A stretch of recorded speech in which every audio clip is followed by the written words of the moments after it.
Como todos los martes, nos acompaña la abogada María Inés Ibacache en nuestro bloque Ciudadanos en Directo. ¿Cómo estás, María Inés? ¿Qué tal? Bien, buenos Bienvenida días. de vuelta. Sí, hola. ¿Qué tal? Oye, María Inés, bueno, hoy día vamos a conversar sobre las garantías en los inmuebles nuevos. ¿No? Nuevos En los y usados departamentos también los y vamos a tocar un usados. poquito. Exactamente. ¿Por qué es tan relevante el tema? Bueno, porque cuando probablemente la inversión más grande de una familia es su casa. Sí, claro. ¿Qué garantías hay? Piensa que hubo un cambio en la ley que regula la materia. Antes la gente tenía un periodo de 5 años de garantía de los inmuebles, pero se iba diluyendo en el tiempo y tú ves que los daños estructurales de una propiedad pueden ser muy superiores a 5 años. Y puede ser muy largo para algunas cosas, como que se cae el papel mural, pero demasiado breve, 5 años para un defecto estructural. Ajá. Entonces estamos viendo los tipos de garantías que tiene cuando una persona compra un inmueble nuevo y también contra quién puede repetir. Antes, por ejemplo, solamente si, suponte que alguien construía y luego se lo vendía a la inmobiliaria, que claro, es lo usual.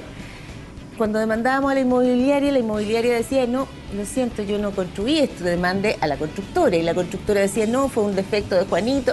Entonces se diluían las responsabilidades. Por lo tanto, ahora hay un responsable, que es el primer propietario vendedor, es decir, generalmente la inmobiliaria. Perfecto. La primera persona que es dueña, natural o jurídica, de un inmueble nuevo y que la vende, es responsable frente al que compró. Y si es una persona jurídica, incluso tiene la gracia que se puede seguir en contra de las personas naturales que eran los representantes, porque también suele pasar que al momento en que vamos a demandar por un defecto de construcción, la empresa ya no existe, entonces ya se demanda directamente a las personas naturales. Ajá. Vamos a ver una gráfica, ¿te parece? Y ahí Perfecto. vamos revisando más detalles de este tema sumamente interesante, considerando que este año va a ser, se considera en la industria como de entrega de muchos inmuebles también. Porque el año pasado se vendieron muchos en verde o en blanco derechamente para, liberarse del pago del IVA. Aquí está el detalle de la responsabilidad. Vamos a ver un poquito también de cuándo se paga o no IVA, a ver, porque hay harto de eso. Bueno, primero que hay que demandar al primer propietario, sea la inmobiliaria o su representante.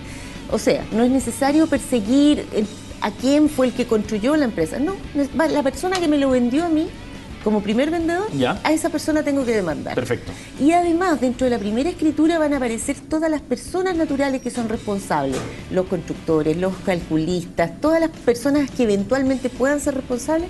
Voy a encontrar sus nombres y datos en la misma escritura de compra-venta. Perfecto. Ahora, ¿por cuánto tiempo tengo acciones? Bueno, si son fallas o defectos estructurales, ¿qué significa esto? Lo que soporta, por ejemplo, en un muro, que fue una columna que fue construida con menos material de una calidad inferior a la que la norma exige y por lo tanto se cayó con un terremoto, tengo hasta 10 años para perseguir responsabilidad. Perfecto. Los elementos constructivos, 5 años. Por ejemplo, se puso un ascensor y quedó mal instalado y se cae, bueno, también tenemos hasta 5 años para reclamar. Perfecto. Terminaciones, los papeles murales, las puertas que no ajustan bien, los detalles de la construcción, 3 años. 3 años de garantía. Que es un plazo más que suficiente como para notar, obviamente, los deterioros que son inherentes a la fabricación y no al uso, simplemente. Ajá. Ahí está uno de los cambios que se ha hecho en materia legal, ¿no?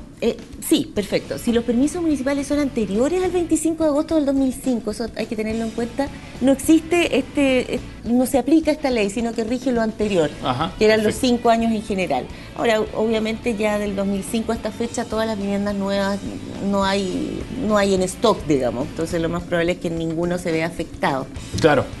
Claro. Pero como para tenerlo en cuenta, las viviendas a partir del año 2005 recién, o sea, no hace tantos años que cambió la legislación aplicable. Perfecto, perfecto. En estos casos, cuando existe algún daño mayor respecto a los procesos de reparación de los mismos, ¿cuáles son los gastos que están asociados a esa reparación con los que tiene que correr el demandado? No sé, por ejemplo, si es que la casa está inhabilitable, por ejemplo. Todo, tiene que construirla de nuevo, entregarla de nuevo y además indemnizar eventualmente los perjuicios que causa. Por eso es que muchas inmobiliarias cuando tienen que hacer una reparación, tienen que correr con los gastos de traslado, le pagan un hotel, le arriendan un lugar donde vivir, porque también es un daño colateral. Claro, que eso es un perjuicio adicional al defecto de perder una propiedad por un tiempo determinado. Y sería un desembolso de plata además sin duda, mayor todavía. Así es, así es. Ahí tenemos otro de los detalles que queríamos analizar, que en el tiene caso que de ver con los los inmuebles inmuebles usados, usados. así es, porque uno a veces piensa que porque compró una casa antigua, un departamento antiguo, no tiene ningún tipo de garantía. Sí tiene alguna garantía básica, que son los vicios que se llaman vicios ocultos o vicios reddivitorios, que dan lugar a estas acciones reddivitorias, que tienen un nombre a lo mejor complicado, pero significa que cuando hay un defecto escondido en la casa que estamos comprando, tenemos acción durante un año para pedir o la rebaja del precio o dar por terminado el contrato y eventualmente además que me paguen los perjuicios que esto me causó. Perfecto. Cuando hay un vicio oculto, cuando es un vicio que existía obviamente al momento que nosotros estamos comprando, no es algo posterior, y además es un vicio, un defecto, por el cual uno puede suponer que no habría comprado la casa o el departamento. Imagina, por ejemplo, el caso, tú estás comprando tu casa nueva y resulta que está reparada, no notas nada, pero hay un temblor y te das cuenta que había una grieta grande, estructural, que estaba reparada con yeso para que no se notara. Que sale a la luz a raíz del temblor. Exacto. Claro.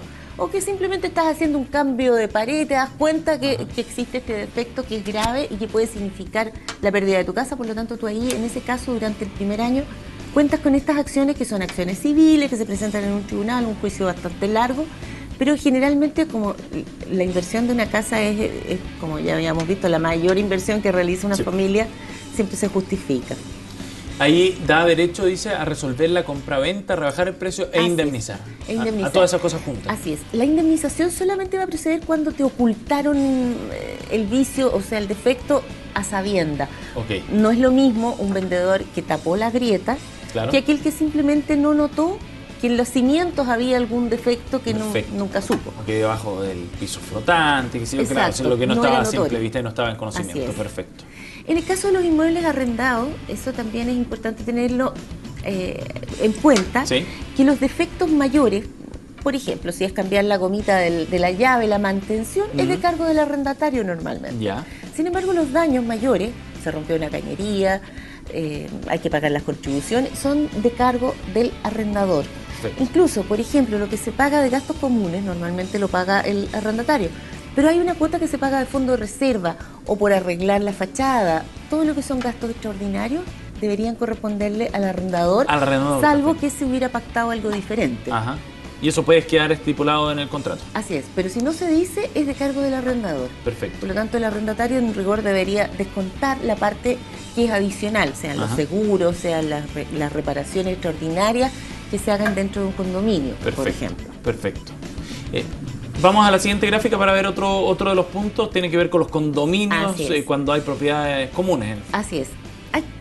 Es bastante difícil entenderlo porque la verdad es que cuando uno compra en un condominio uno tiene un espacio virtual prácticamente.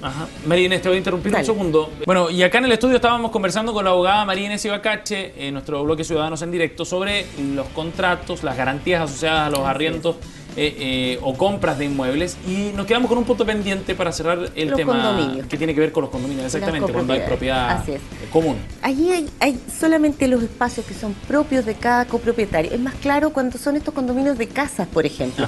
Cada casa responde individualmente y las áreas comunes, las piscinas, los caminos, los jardines exteriores, son comunes y por lo tanto de eso responde la comunidad en completa.